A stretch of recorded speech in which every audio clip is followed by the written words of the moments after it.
I wanted to believe him, God. I wanted to, but the images in my head were hard to shake. Then who is S? He hesitated, then said, her name's Sarah. She's an old friend. We met at the community center. She was going through a rough time, divorce, custody battle, all of it. I was just trying to be there for her. That's it? You expect me to believe that? I don't expect you to believe anything without proof, he said. But Mia, I never touched that woman. Not once. The text looked bad, I know, but Emma saw something and jumped to conclusions. And your mom. She believed her. I stared at him, my chest tight. Why wouldn't you just explain it to Mom? I tried, he said quietly.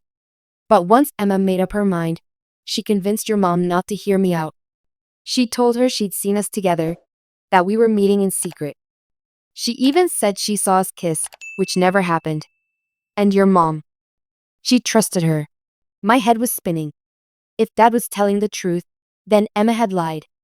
Straight up lied. But why? When I left his apartment, I couldn't stop replaying everything in my mind. The "you did the right thing" comment from Mom.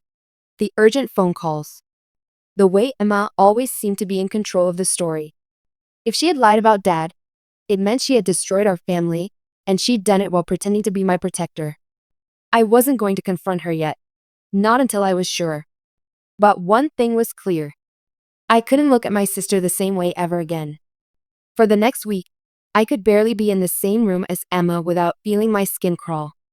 She'd still act like everything was fine, asking if I wanted to borrow her jacket, offering to drive me to school, making me laugh at dumb TikToks, but it all felt fake now. Every smile, every hug, I've got your back. I knew what she'd done. And I knew she hadn't done it by accident. The only thing I didn't know was why. I got my chance to find out one Saturday afternoon.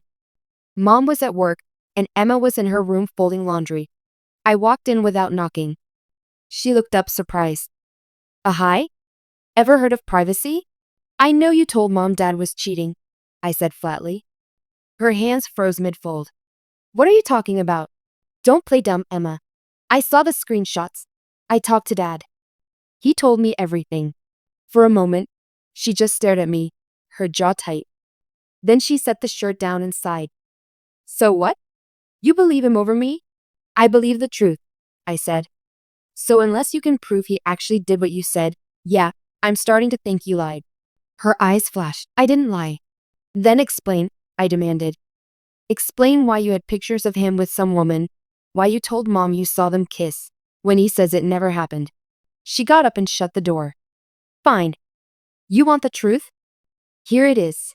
Her voice was cold, but her hands were shaking. That woman, Sarah, she wasn't just some random friend of Dad's. She was at every community event, every fundraiser. And Dad. He lit up around her in a way I never saw with Mom. I saw them laughing together, standing close, whispering. I saw the way she touched his arm, and one time, I swear, I saw him brush hair out of her face. That's not proof of an affair, I said. No, but it was enough for me. She crossed her arms. I was sick of watching Mom pretend everything was fine when it wasn't. She deserved to know what I saw. You told her you saw them kiss, I said, my voice rising. Did you? She looked away. Did you? I pressed. Her silence was answer enough. The realization hit me like a punch. You lied. Her eyes snapped back to mine. I didn't lie. I exaggerated. Exaggerated? My voice cracked. You destroyed our family, Emma. Dad begged Mom to believe him, and you, what? Decided your version of the truth mattered more than the actual truth? She flinched but didn't back down. You don't get it, Mia. Dad was already halfway gone. Even if he wasn't cheating, he was never here. He missed my cheer competitions, your band concerts, everything. I was tired of watching Mom get hurt. So yeah, maybe I pushed her to end it. And I'd do it again. I stared at her, my heart pounding in my ears. You're not Mom's protector, Emma. You're her judge, jury, and executioner. You didn't save her, you just decided you knew best. Her expression hardened. I do know best. And one day, you'll thank me. But I knew I never would. That night, I sat on my bed, staring at the ceiling, replaying every moment of my childhood with Emma. The bike rides, the thunderstorms, the nights she held me while I cried about Dad leaving.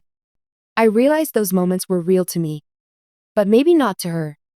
Maybe they were just ways to keep me close, to keep me trusting her, so I wouldn't ask too many questions. For the first time in my life, I didn't feel like I had a sister. I felt like I'd been living with someone who could smile at me while holding a knife behind her back. When I went to Dad's that weekend, I told him everything. He didn't say I told you so. He didn't badmouth Emma. He just hugged me, and for the first time in years, I felt like I could breathe. The damage was already done. Our family would never be what it was, but at least I finally knew the truth. Emma still acts like she did the right thing. She still tries to play the role of my protector, but I don't let her anymore. Because now I know love without trust isn't love at all.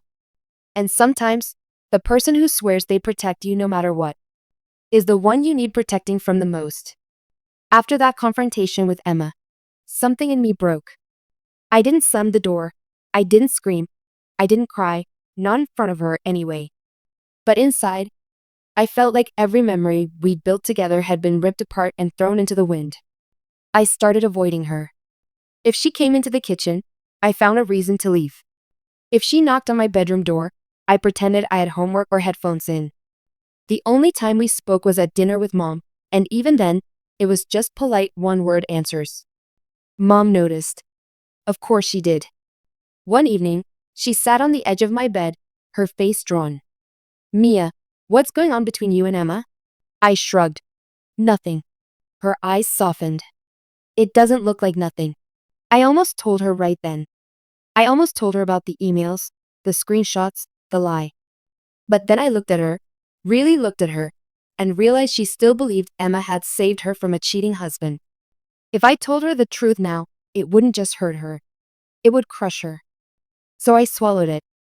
I just need space. She nodded slowly, like she didn't believe me but didn't want to push. The hardest part was pretending in front of other people. At school, people still saw us as the Lawson sisters. Teachers would say, "You're so lucky to have each other." And friends would ask, "When's Emma taking us to Starbucks again?" I smiled, nodded, and kept my real feelings locked away. But locking them away didn't mean they went away. At night, I'd lie in bed replaying everything, our last real hug, the way she used to defend me, the nights we'd talk in whispers until we fell asleep. I'd wonder if any of it had been real for her, or if it was all just part of the act. The worst was when Dad would ask how things were with Emma. I could hear the hope in his voice, like maybe we could fix things someday. I couldn't bring myself to tell him that fixing things wasn't an option anymore, not when trust had been replaced with suspicion. One Saturday, I came downstairs to find Emma sitting at the kitchen table with a college acceptance letter in her hands. Mom was hugging her, tears in her eyes. I should have been happy for her. A year ago, I would have been the first to celebrate, to post about how proud I was. But now, all I felt was distance. When she saw me, she smiled cautiously. "Hey, I got into state." "That's great," I said flatly, grabbing a granola bar from the counter. Her smile faltered. "You don't sound very excited." I forced a smile. "Congrats, Emma." Then I walked out the door before she could say anything else. That night, she knocked on my door. "Can we talk?" I didn't answer. She opened it anyway and stood in the doorway. "I don't know how to fix this, Mia. But I want to." I stared at my desk, refusing to meet her eyes. "You can't fix it." "Why not?" "Because you can't undo what you did. And you don't even think you were wrong." She was silent for a long time. Then she whispered, "I was trying to protect us." I finally looked at her. "No, Emma. You were trying to control us." Her eyes glistened, but she didn't cry. She just nodded once and left. It hit me then. She wasn't going to apologize. Not now. Maybe not ever. And I wasn't sure which hurt more, the fact that she lied, or the fact that she didn't regret it. Spring came faster than I expected. The trees outside my bedroom window bloomed pink and white, the air warmed, and graduation season crept up on us. For Emma, it was supposed to be the most exciting time of her life. Prom, senior trips, the countdown to college. For me, it felt like a clock ticking down to something I didn't know how to face. She was leaving in 3 months. Part of me thought that would make things easier, that I could finally breathe without feeling her shadow in every room. But another part of me couldn't stop thinking about how we'd grown up believing we'd always be in each other's lives, side by side. And now, the gap between us was so wide, I wasn't sure we'd even talk once she was gone. One Saturday morning in May, Mom asked if I'd help clean out the garage. Emma was already out there, sorting boxes. We worked in silence for almost an hour, the only sound the scrape of cardboard and the creak of the garage door as the wind pushed against it. Then Emma held up a dusty box. "This is ours," she said quietly.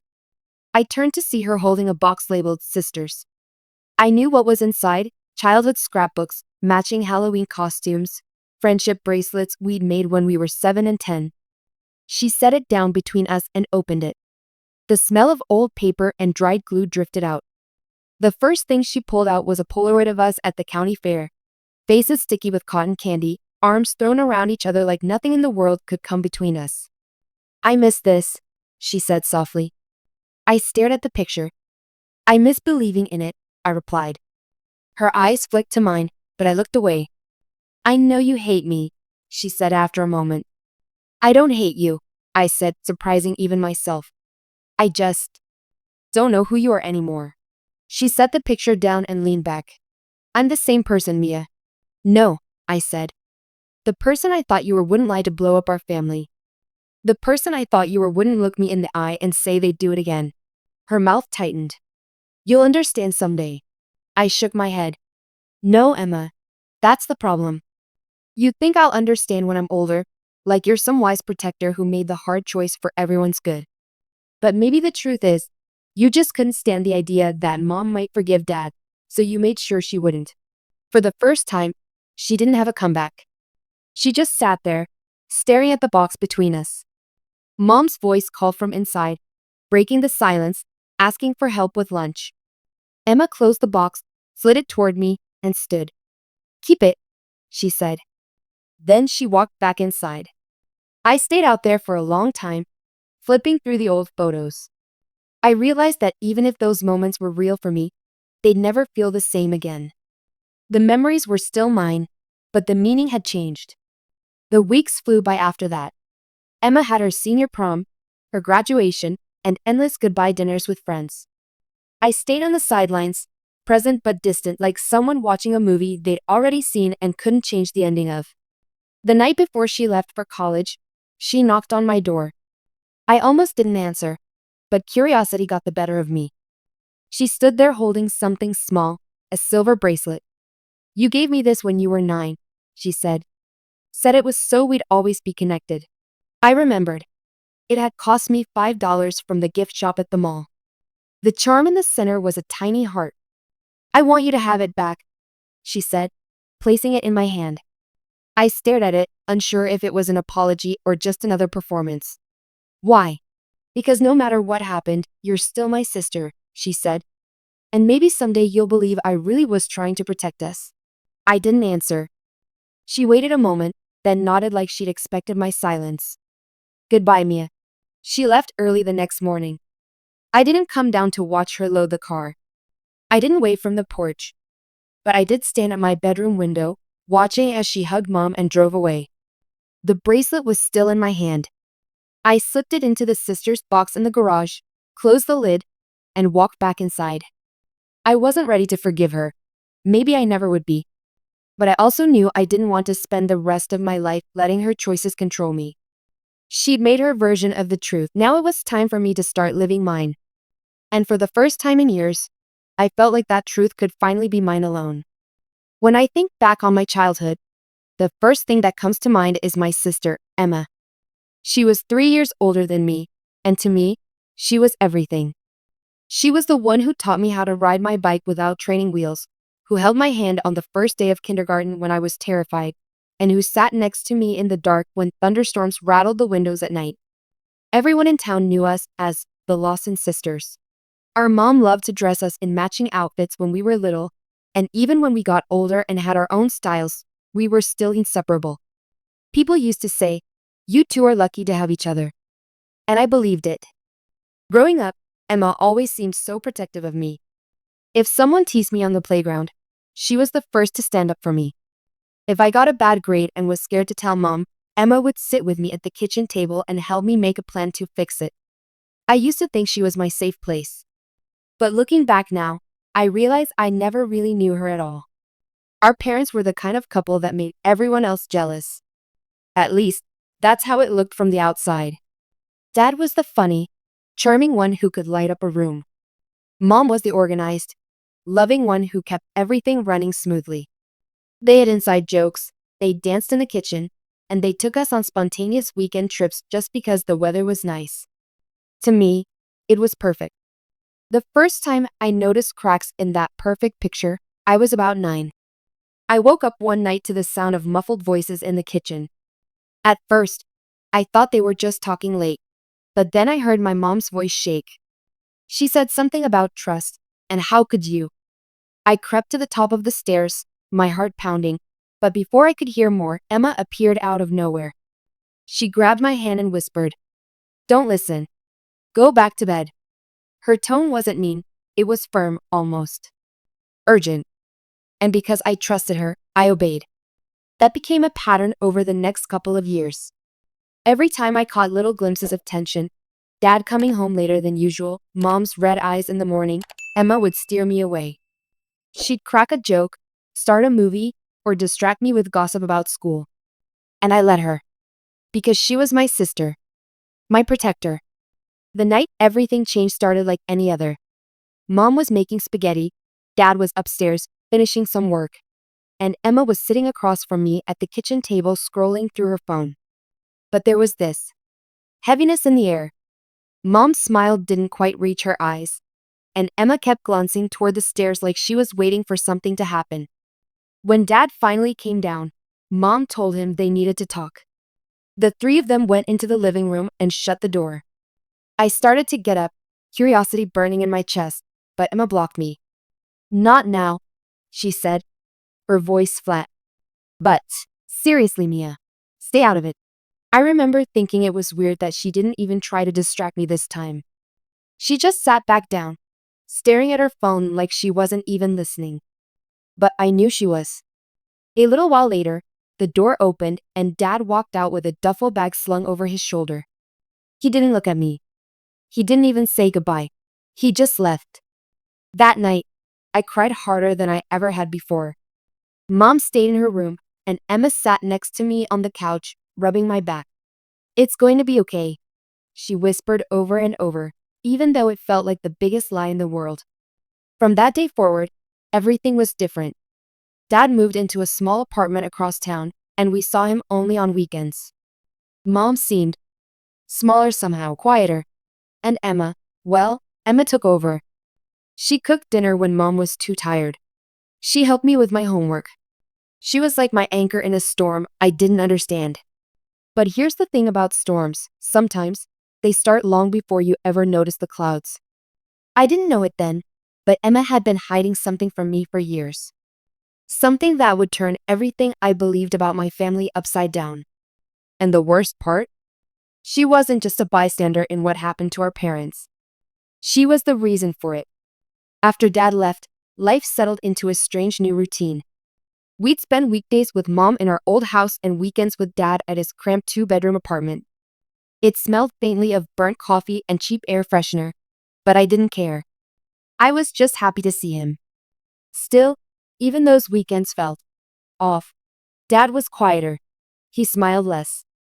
Sometimes I'd catch him staring out the window like he was somewhere else entirely. When I asked him why he left, his answer was always the same.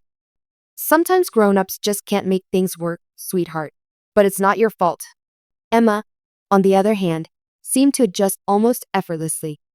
She started hanging out with friends more, throwing herself into cheer practice and student council. At home, she kept Mom company, making dinner together while they whispered about things I couldn't hear. I told myself I was just imagining the shift between them, that I wasn't being left out. But deep down, I felt like an outsider in my own family. One Friday evening, about 2 months after the divorce papers were signed, Dad picked us up for the weekend. It was one of those chilly autumn nights where the air smelled like wood smoke. Emma climbed into the front seat without hesitation, leaving me in the back. The whole drive, they talked about her classes, her friends, her plans for homecoming. I waited for Dad to ask me about my week, but he never did. When we pulled into the apartment parking lot, he finally glanced back at me in the rearview mirror. "You okay back there, kiddo?" he asked with a half smile. I nodded, even though my chest felt tight. Later that night, when Emma was in the shower, I sat on the couch with Dad, flipping through TV channels. "Dad," I blurted out, "why did you and Mom really get divorced?" His hand froze halfway to the remote. He stared at the screen for a long time before answering. "It's complicated, Mia," he sighed. "And I don't think it's something you need to worry about right now." I wanted to argue, to demand the truth, but something in his tone stopped me. I went to bed that night with a heaviness I couldn't name. Over the next year, little moments started to stand out. Moments I didn't fully understand but couldn't forget. Like the time Mom and Emma were talking in the kitchen and Mom said, "You know you did the right thing." Emma had nodded quickly, almost too quickly, before changing the subject. For the afternoon, I came home early from school and found Emma in her room on the phone, her voice low and urgent. "I just didn't think she'd take it that hard," she said. When she noticed me in the doorway, she hung up immediately and acted like nothing had happened. The more I noticed these things, the more questions piled up in my mind. But every time I tried to bring it up, Emma would smile and say, "You overthink too much, Mia." By the time I turned 15, my relationship with Emma had changed in ways I couldn't quite explain. On the surface, we were still close. She still drove me to school, still lent me her clothes, still called me kiddo. But I had started to feel like there was an invisible wall between us. Then came the night that cracked everything open. It was late, close to midnight, and I couldn't sleep. I went downstairs to get some water, but as I passed the living room, I heard voices. Mom was sitting on the couch, her head in her hands, while Emma stood in front of her, pacing. "I don't care what she thinks," Emma said, her voice sharp. "It needed to happen." "You know it did." Mom looked up at her. "Emma, she's your sister. She deserves to know the truth." Emma's jaw tightened. "Not yet. She's not ready." My stomach twisted. I wanted to step into the room, to demand they tell me what they were talking about. But something, fear, maybe, kept me rooted to the spot. I didn't make a sound. I just stood there in the dark, clutching my glass of water, until Emma stormed upstairs and Mom turned off the light. That was the night I knew, without a doubt, that my sister was hiding something from me. Something huge. And whatever it was, it had to do with Dad leaving. The days after that late-night conversation were torture. Every time I looked at Emma, I felt like I was staring at a stranger wearing my sister's face. I started watching her more closely, listening in when she was on the phone, noticing how she avoided certain topics. She'd been my role model for so long, but now, everything she did felt suspicious. One Saturday morning, I woke up to the smell of pancakes. Mom was at the stove, flipping them onto a plate, while Emma sat at the table scrolling through her phone. It should have been a normal weekend breakfast. But when Mom asked if I wanted to invite Dad over for dinner next week, Emma's entire body stiffened. "I don't think that's a good idea," Emma said quickly, not looking up from her phone. "Why not?" I asked. Emma shot me a glance that felt like a warning. "It's just complicated." That word again. Complicated. It was starting to feel like a code for "we're lying to you, but we don't want you to know." I pushed my plate away. "You guys always say that, but no one actually tells me anything. I'm not a little kid anymore." Mom sighed, like she was about to say something important, but then Emma cut in. "Mia, drop it." Her voice was low and firm. I didn't drop it. Not that day, and not in my head. Later that week, I went over to Dad's apartment for our regular Wednesday dinner. We ordered pizza, and he seemed more relaxed than usual. Halfway through eating, I decided I couldn't hold it in anymore. "Dad," I said, "did something happen with Emma before you and Mom split up?" His fork froze. "Why would you ask that?" I shrugged, trying to sound casual. "I just noticed you two don't really talk much anymore." He set his fork down and leaned back in his chair. Your sister and I had a disagreement, but that's between us. Was it about mom? I pressed. He hesitated, and for a second, I thought he might actually tell me. But then he shook his head. It's better if you don't know. That answer was almost worse than no answer at all. The real turning point came 2 weeks later. Mom had gone to a late shift at work, and Emma was out with friends, or so she said. I was home alone, bored, and decided to finally tackle cleaning the attic. It was mostly dusty boxes of Christmas decorations and old photo albums, but then I found a plastic storage bin shoved behind a stack of board games. Inside were papers, lots of them. Old report cards, birthday cards, random receipts. I was about to push it aside when I noticed a manila envelope at the bottom with my dad's name written in mom's handwriting. I pulled it out and opened it. Inside were printed emails. My eyes scanned the first page, and my heart started pounding. They were messages between Dad and Emma, from before the divorce. At first, I thought maybe it was something innocent, like him helping her with a school project. But as I read, my stomach dropped. The emails were full of arguments, long, heated ones.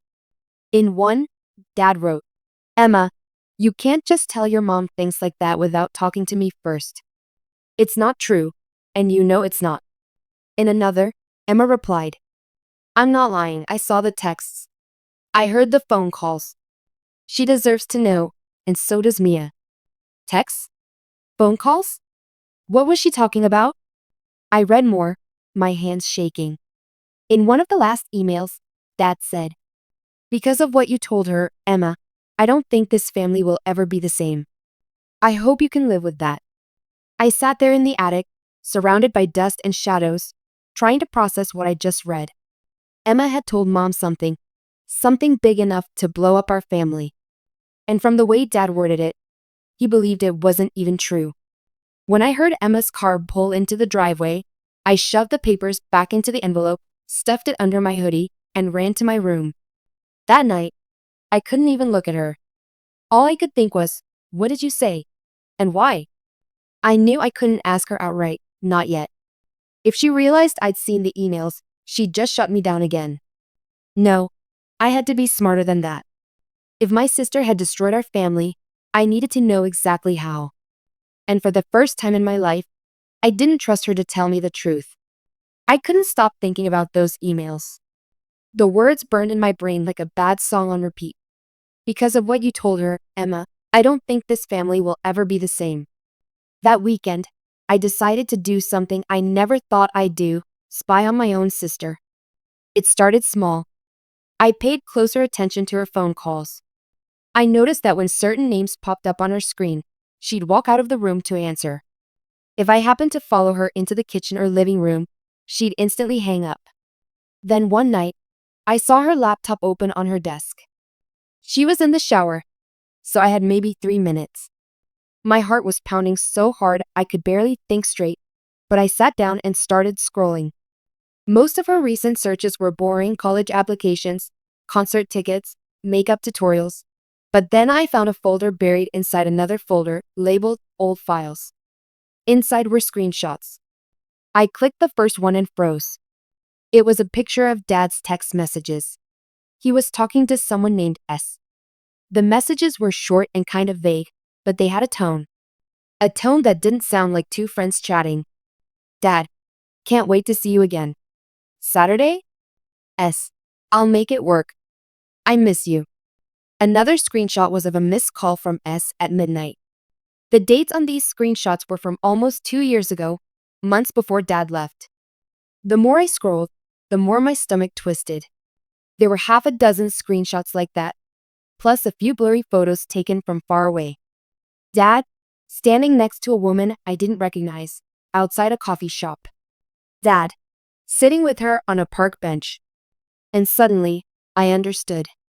This was what Emma had told Mom, that Dad was cheating. It explained the late-night arguments. It explained the tension. It explained why Emma had been so quick to cut Dad out of our lives. Except, it didn't explain why Dad had said it wasn't true. When I heard the shower turn off, I slammed the laptop shut and bolted to my room. My heart was racing, my head spinning.